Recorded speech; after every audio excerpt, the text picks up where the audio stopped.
네, 안녕하세요. 라이브 서비스 개발팀에서 웨이브 앱 개발을 하고 있는 이정민입니다. 그래서 오늘 제가 발표할 거는요, 워크 매니저예요. 그래서 워크 매니저 딱 보면은 이름부터 벌써 뭔가 워크하고 매니저 딱 있으니까 감이 오시죠? 이거는 백그라운드 작업을 조건에 따라서 스케줄링하고 쉽게 처리할 수 있도록 도와주는 그런 라이브러리입니다. 그래서 여기서 중요한 거는 이제 백그라운드 작업인데요. 그럼 여기서 말하는 백그라운드 작업이 뭘까요? 보통 백그라운드 작업이라고 하면 시간이 오래 걸리거나 또는 사용자한테 보여지지 않는 작업들, 이런 것들을 많이 백그라운드 작업이라고 하고 그렇게 처리를 하는데요. 먼저 유저 입장에서 보면 눈에 보이지 않고 이루어지는 작업이고, 우리가 스레드로 보면 메인 스레드가 아닌 워커 스레드에서 동작하는 애들, 또는 알람 매니저나 서비스 등에서 실행되는 애들이겠죠. 그리고 이런 애들 예를 들어보면 뭐 우리가 서버 API로 호출한다거나 뭐 DB에 쿼리를 한다거나 뭐 데이터 동기화, 뭐 미디어 업로드 또는 폴링, 뭐 백그라운드 음악 재생 뭐 이런 것들 많이 있겠죠. 바로 딱 생각하면 나오는 것들. 근데 여기 보면은 백그라운드 작업이라는 게 되게 범위도 넓고 좀 생각보다 이 타입에 따라서 처리해야 되는 방법이 굉장히 다양해요. 그래서 그거에 맞는 처리를 하는 게 되게 중요한데, 구글 I/O에서 발표한 사람이 이런 식으로 일을 나눴어요. 나눴는데 딱 보시면 우선 첫 번째로 제일 왼쪽 상단을 보면은 이런 거 있잖아요. 우리가 뭐 뮤직 앱이다, 바이브다 그러면은 이제 음악 재생이 앱 백그라운드에서도 돼야 되죠. 그런데 문제는 그 백그라운드에서 음악 재생을 하다가 앱이 종료돼도 재생은 계속 돼야 되잖아요. 그쵸? 그러니까 이런 애들은 실행이 보장돼야 되는 애들이고요. 또 우리가 플레이 버튼 눌렀을 때 바로 재생이 돼야 되죠. 이런 애들은 이제 백그라운드 음악 재생은 그 왼쪽 상단에 위치하고요. 그 다음에 이제 즉시 실행돼야 되는 애들이 보면 우리가 UI에 이미지를 표시하려고 이제 네트워크로 딱 쏴요. 갔다가 오면 바로 이제 화면에 보여줘야 되잖아요. 그쵸? 근데 여기서 보면은 얘는 실행이 보장되지 않아도 되는 일인데, 왜 그러냐면 네트워크 콜을 딱 쐈는데 앱을 종료해도 전혀 상관없잖아요. 왜냐면 어차피 이거는 사용자한테 보여주려고 했던 건데 앱이 종료되면 그냥 끝나면 되잖아요. 그쵸? 이런 식으로. 또 여기 아래 보면은 뭔가 댓글이 막 실시간으로 달리는데 얘를 자동으로 업데이트를 해준다. 그래서 막 폴링을 하잖아요. 이런 것들은 즉시 안 보여줘도 되잖아요. 조금 뭐 한 3초면 3초 간격으로 이렇게 계속 하면 되니까 미룰 수 있는 일이란 말이죠. 그 다음에 제일 왼쪽 아래에 보면은 실행은 반드시 보장돼야 되는데 미뤄질 수 있는 일들이 있어요. 이게 보면 우리가 만약에 GA를 쓰면 로깅을 하잖아요. 그쵸? 로깅은 반드시 돼야 되죠. 근데 사용자가 어떤 클릭을 하자마자 바로 로깅을 할 필요는 없잖아요.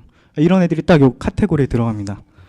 저쪽에는 포어그라운드 서비스가 적당할 거고, 나머지는 여기 스레드 풀이라고 적어놨는데 그냥 스레드면 다 돼요. 뭐 핸들러 스레드를 쓰든 어싱크 태스크를 쓰든 이런 것들 쓰면 다 되고요. 이제 마지막 카테고리에 있는 애들이 앱이 종료돼도 실행이 돼야 되고 반드시 실행돼야 된다. 그래서 이런 애들은 잡 스케줄러나 잡 디스패처, 알람 매니저 뭐 이런 애들을 이용해서 개발을 합니다. 그래서 워크 매니저를 어디서 써야 되냐? 요 4개 중에 여기에요. 그래서 저는 처음에 워크 매니저 보고 인터페이스가 너무 좋아서 너무 쉽게 돼 있는 거예요. 그래서 우리가 비동기 작업은 다 저걸로 하면 되겠다 해서 좋아했는데, 뭐 사실은 그냥 약간 좀 쓰잘데기 없는 그렇게 많이 쓸 일이 없더라고요. 그래서 자, 여기 보시면은 제가 그림을 이렇게 그려놨는데 왜 이렇게 그려놨냐?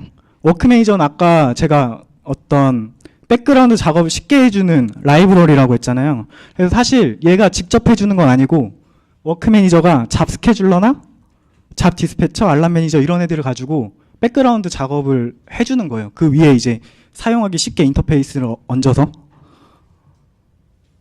그래서 이제 이런 것들을 예를 들어보면 아까 잠깐 얘기했듯이 대용량 이미지, 뭐 동영상 이런 걸 업로드한다.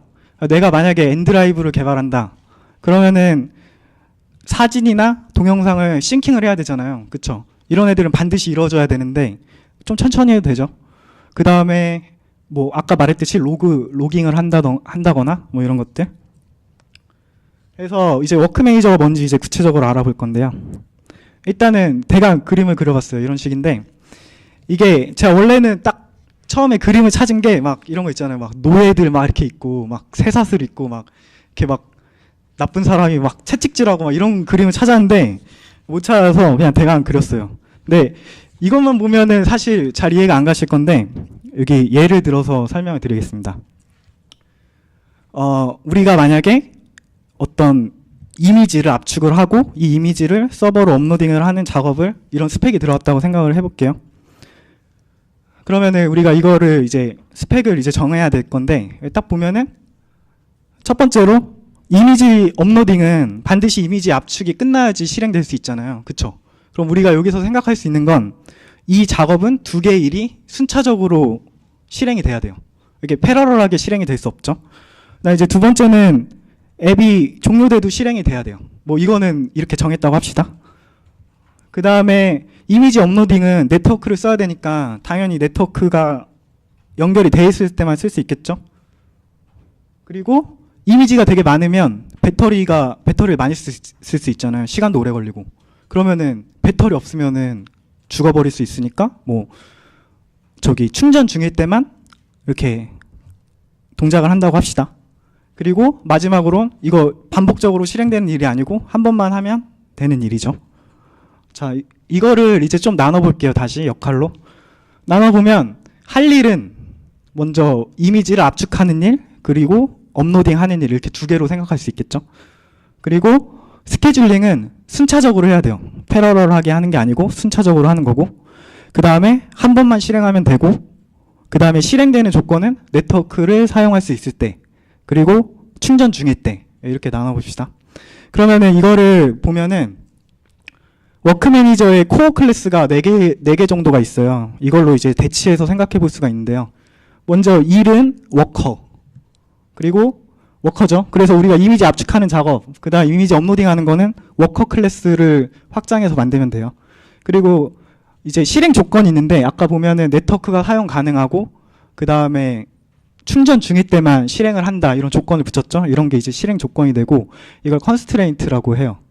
그리고 이제 워크 리퀘스트가 있는데 이건 뭐냐면 어떤 일을 하는데 어떤 조건 하에서 할 거야 라고 해서 이 두 개를 하나로 묶어서 하나의 일을 이제 나타내는 추상화하는 애예요. 그래서 이게 워크 리퀘스트고 얘는 또 하나 하는 게 이 일은 한 번만 하는 일이다 또는 반복해서 실행해야 되는 거다 이런 거를 얘가 제어를 해요. 그리고 이제 마지막으로 워크 매니저가 있는데 이게 뭐냐면 스케줄링 하는 거예요. 저 하나의 워크 리퀘스트가 하나의 큰 작업이라고 보면 태스크라고 보면 요것들을 이제 뭐 순차적으로 실행할 거냐 아니면 뭐 컨비네이션을 할 거냐 뭐 여러 가지 스케줄링 방식 있잖아요.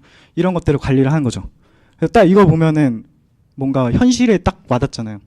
우리가 회사에서 일할 때 내가 DL이다. 그러면은 워크 매니저입니다. 근데 나는 오더를 받아서 일을 한다. 그러면은 워크 리퀘스트 딱 나오잖아요. 그죠? 저는 워커.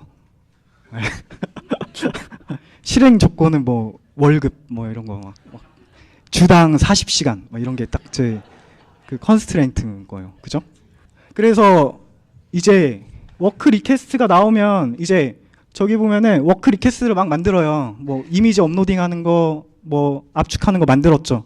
만들면은 이거를 워크 매니저의 큐에 집어넣어요. 그러면은 이 워크 매니저가 이걸 가지고 작업을 하는데 여기서 재밌는 게 워크 매니저는 자기가 직접 하는 게 아니고 내부적으로 잡 스케줄러나 알람 매니저, 그다음 뭐 파이어베이스의 잡 디스패처 이런 거 씁니다.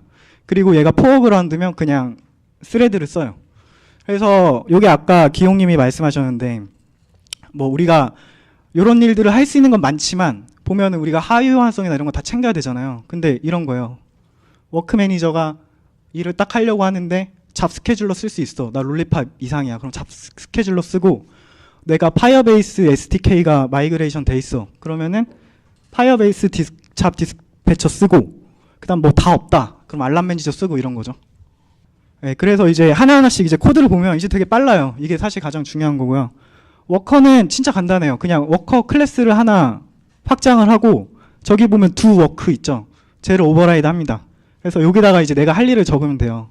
그래서 뭐 압축을 해야 되잖아요. 그럼 두 컴프레스 하고 뭘 하겠죠. 근데 여기서 이제 중요한 거는 얘는 뭐 스레드 이런 거 만들 필요 없이 알아서 백그라운드에서 실행시켜줘요. 그러니까 여기다가 백그라운드 작업을 기술합니다.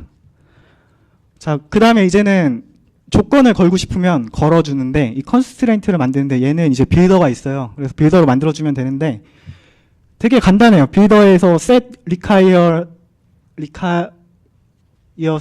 charging 딱 하고 있잖아요. 되게 직관적이죠.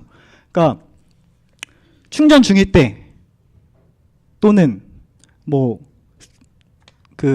스토리지가 충분할 때 막 이런 조건들이 있잖아요. 사실 저는 요게 보고 되게 좋았는데, 좋고 이거 막 별의별 거 다 할 수 있겠다 이 생각을 했거든요. 근데 약간 구글 애들 라이브러리를 보면은 처음에 막 엄청 좋은데 막 까보면은 꼭 부족한 게 있어. 그래서 보면은 5개밖에 없어요. 5개. 진짜 아무튼 좀 그래.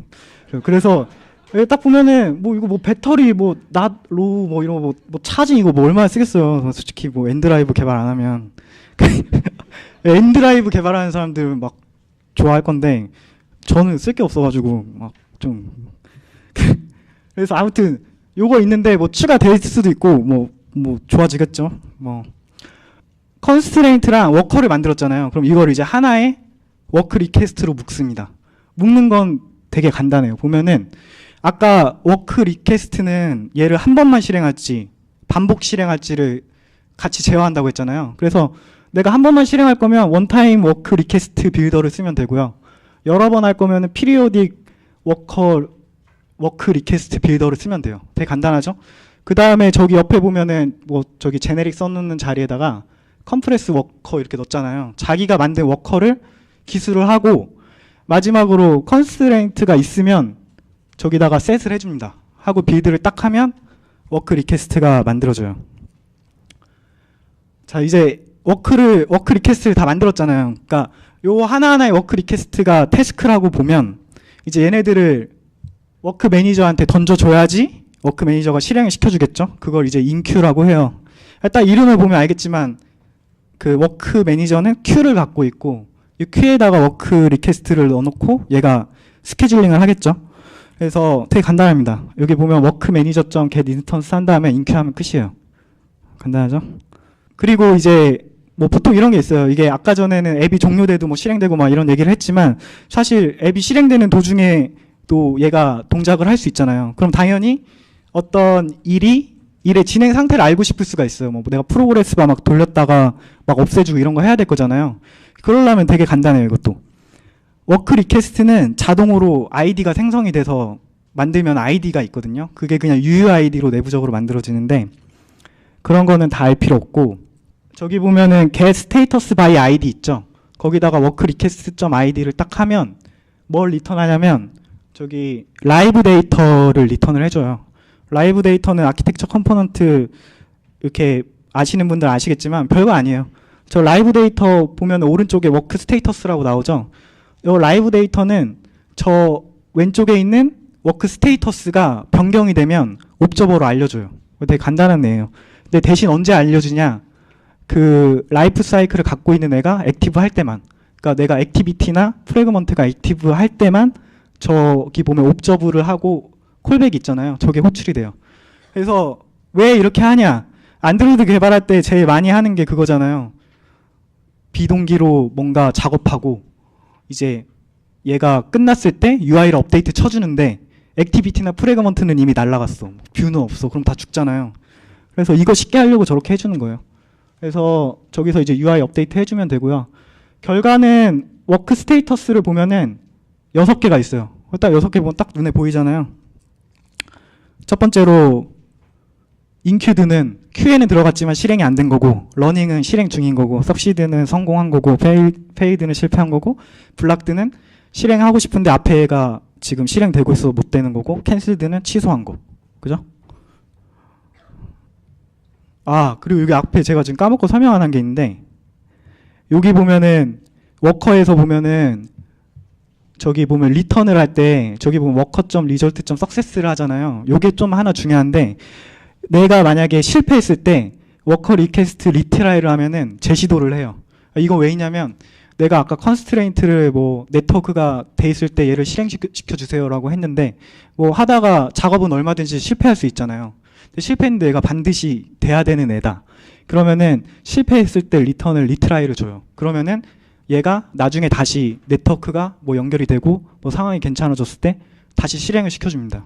그러니까 이게 중요한 거고요. 네. 그 다음에 이제 워크 리퀘스트 만들 때 그 반복되는 작업하는 게 있다라고 했잖아요. 그거는 periodic 워크 리퀘스트 빌더예요. 그래서 여기 보면 이것도 되게 직관적이죠. 보면은 저기 옆에 10이라고 해 있고 타임 유닛이 hour잖아요. 그러면은 12시간 간격으로 반복해서 실행해라. 그 다음 취소도 되게 간단해요. 상태 받아오는 거랑 똑같이 저기 아래 보면은 cancel work by id 있죠. 그래서 취소하면 됩니다. 그 다음에 이제 또 하나 재밌는 게 이제 스케줄링 하는 건데요. 여러 개의 일이 있는데 어떤 거는 패러럴하게 실행되면 되고 어떤 거는 순차적으로 실행해야 되고 어떤 거는 뭐 배리어도 있어야 되고 어떤 거는 뭐 컨비네이션도 있어야 되고 할 건데 이거를 쉽게 할 수 있어요. 그래서 보면 같이 실행해야 된다. 그럼 인큐하고 그냥 따다다 넣어요. 그러면은 같이 실행이 되고요. 이제 순차적으로 실행돼야 돼요. 1이 끝나고 2가 끝나고 3이 돼야 된다. 그러면은 begin with 한 다음에 그 다음 then 하면 됩니다. 그리고 이런 거 좀 복잡해 보이는데 이것도 간단해요. 여기 코드 보면은 체인이 지금 3개가 있는 거예요. 그래서 첫 번째 거 저기 워크 1에서 시작해서 2에서 끝나고 두 번째 거는 3에서 시작해서 4에서 끝나요. 그리고 세 번째 거는 1하고 2가 2를 묶어서 그 결과가 다 오면 그때 워크 5를 한다. 되게 간단하죠. 제가 딱 이걸 보고 막 RX 이런 거 안 써도 되나 막 이러고 막 되게 좋아했는데 막 좀 실망했어. 구글 애들이 되게 막 좀 개가 안 나는 게 막 디자인 소프트 라이브러리 막 이런 거 보잖아요. 그러면은 막 다 쓸 수 있을 것 같은데 커스텀이 막 뭐가 조금 안 돼요. 그래서 막 그걸 다 했다가 다시 뒤집어 엎고 다시 만들거나 디자이너 막 설득해야 되고 이러거든요. 좀 이런 거예요. 막 그래서 막 동료들한테도 막 이제 워크 매니저 나와서 이제 막 RX 안 써도 됩니다. 막 이랬는데 써야 되더라고요. RX 좋아하시는 분들도 있는데 좀 공부하기 싫어가지고. 네. 그래서 여기 보면은 또 재밌는 게 이런 경우가 있잖아요. 그 하나하나의 워크를 내가 취소하는 게 아니고 그룹핑을 하고 싶어요. 그러면은 그룹핑하는 것도 되게 단순해요. 태그를 이용하면 되는데 그냥 같은 이름을 주고 같이 그냥 쓰면 됩니다. 그래서 뭐 라이브 서비스 개발팀 딱 해서 우리 개발 리더가 성우님이라고 있어요. 그럼 성우님이 웨이브 서비스 개발팀 막 일 취소해라 막 이러면은 진짜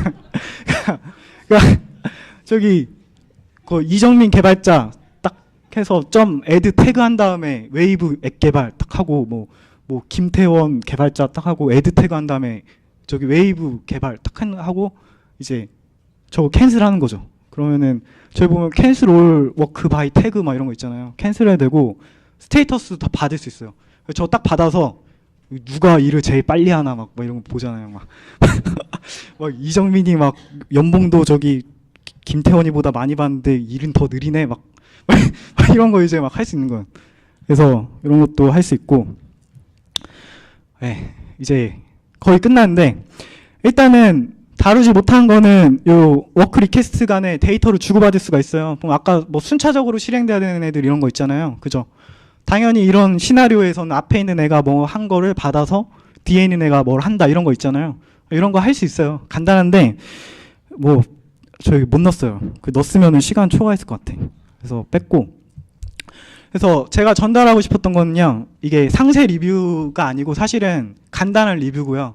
그냥 써보시면 알고 제가 전달하고 싶었던 거는 뭔가 개념을 전달해 드리고 싶었어요. 개념을 알면 나중에 문서를 보면 되게 쉽게 할 수 있잖아요. 그죠? 그래서 딱 여러분들한테 이런 게 남았으면 좋겠어요. 뭔가 스펙이 들어왔는데 이거다. 내가 워크 매니저를 써야 된다. 막 딱 이런 게 딱 스펙 받았을 때 나올 수 있고, 두 번째는 그 이제 개발자 페이지를 보고 만들 거잖아요. 근데 30분 볼 거 이제 10분 만에 쓸 수 있으면 저한테 커피를 사십시오. 웨이브 개발팀이니까 딱 저기 웍스로 딱 해가지고 저기 커피 사드리겠습니다 하고. 네. 그리고 이게 그 개발자 그 구글 아이오 영상이 있는데 막 인도 아저씨인데 막 총기가 막 반짝반짝 빛나는 눈으로 막 설명을 해주거든요. 이 사람 설명이 진짜 좋고, 사실 제 거는 그거 다 그냥 정리한 거예요. 정리한 거니까 그거 보시고 개발자 페이지만 보시면 워크 매니저 완벽하게 쓰실 수 있을 것 같습니다. 이상입니다. 저희도 이 세션을 봤는데 네. 마지막에 베스트 프랙티스에 네. 이제 데이터를 퍼싱해서 별로 업데이트하지 말라고 돼 있더라고요. 근데 그게 안드로이드의 주 비동기 작업인데 그 이거를 거의 쓰지 말라는 소리잖아요. 그거 근데 그 데이터를 파싱해서 하지 말라고 했던 게 약간 혹시 그런 맥락 아니에요? 그 예를 가지고 우리가 일반적으로 쓰는 뭐 API 호출한 다음에 그거 받아서 UI 업데이트하고 이런 얘기 아니었어요 혹시? 네, 그러니까 그 얘기는 사실 지금 말씀하신 것처럼 데이터를 파싱해서 UI를 업데이트해라 이런 얘기라고 생각하시면 안 되고 얘는 그 아까 그 카테고리가 이런 게 있었잖아요. 바로 실행이 돼야 되는데 그 반드시 실행되진 않아도 되는 그런 카테고리에는 쓰지 마세요라고 돼 있었잖아요. 그래서 그런 것 같아요. 그러니까 사실 저도 그게 되게 궁금한데 그냥 써도 될 것 같은데 쓰지 말라고 돼 있고 개발자 페이지에도 보면은 그런 작업은 꼭 스레드풀을 쓰세요. 뭐 스레드풀이나 다른 거 쓰세요라고 돼 있어요. 그 이유가 있어요. 큐 기반이어서 싱글 큐 기반이어서 이게 결국 탑 스케줄러의 확장판이잖아요. 큐 기반이기 때문에 앞에 일이 파싱하고 이런 거에 파싱하고 업데이트하는 일이 길어져 버리면 뒤에 일들이 다 순차적으로 밀리게 돼 있어요. 그러니까 타임 크리티컬한 데는 쓸 수가 없는 거예요. 왜냐하면 들어가 있는 큐에 들어가 있는 일이 어떤 성격인 것인지 추정 안 돼 있기 때문에 제너럴한 형태의 사업을 시키기 때문에 그걸 쓰지 말라는 건데 어떤 일들이 들어가는지 예상할 수 있으면 써도 사실 무방하지. 그럴 수도 있겠네요. 네. 제가 많이 배웠습니다. 네. 아 근데 이거 진짜 맞는 것 같아요. 그 예전에 보면 그런 거 있잖아요. 그 어싱크 태스크 같은 거 쓰지 말라는 가장 대표적인 이유가 그 안드로이드 무슨 버전이더라? 그쪽에 가면은 얘가 스레드를 동시에 여러 개 패러럴하게 스레드 풀로 돌리는 게 아니고 그냥 쭉 이렇게 하나씩 돌리거든요. 그래가지고 똑같은 이슈가 있어요. 근데 지금 동길님이 말씀하신 게 약간 그런 딱 그 이유가 맞는 것 같아요. 그러니까 예전에 잡스케줄러를 처음에 만들어 놓고 이렇게 활용하지 못했던 이유가 아까 말했던 그 호환성 문건에 따라서 제공되지 않는다.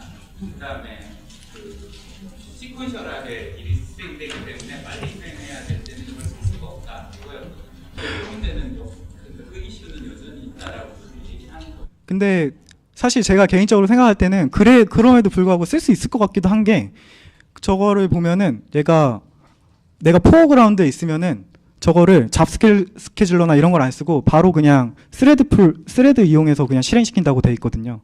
스레드 이용해서 실행시키고 두 번째는 아까 내가 뭔가 작업을 요청하고 끝났는데 UI가 이미 날아가 있을 수 있잖아요. 근데 그거는 사실 라이브 데이터 쓰니까 액티브 할 때만 받으니까 그것도 괜찮을 것 같고 그래서 괜찮을 것 같은데 저기 내년에 구글 I/O 가시는 분이 이거 만든 아저씨 그 사람한테 좀 물어봐줬으면 좋겠어요. 근데 약간 이런 케이스도 있을 것 같아요. 저 잡스케줄러나 이런 애들은 한 앱에서만 쓰는 게 아니니까. 잡스케줄러를 앱 안에 여러 파트에서 한꺼번에 써버리면 꽤 쌓이잖아요. 그러니까 그럼 어느 일이 언제 끝날지 모르기 때문에 예상할 수 없다고 얘기를 하는 거고, 그러니까 잡스케줄러를 혼자서 계속 쓰고 있어요. 어떤 모듈 안에서 혼자서 쓰고 있으면 UI 업데이트하면서 너무 무한하다는 얘기를 하는데 그건 얘기는 안 하죠. 네, 알겠습니다. 또 혹시 질문 있으신가요?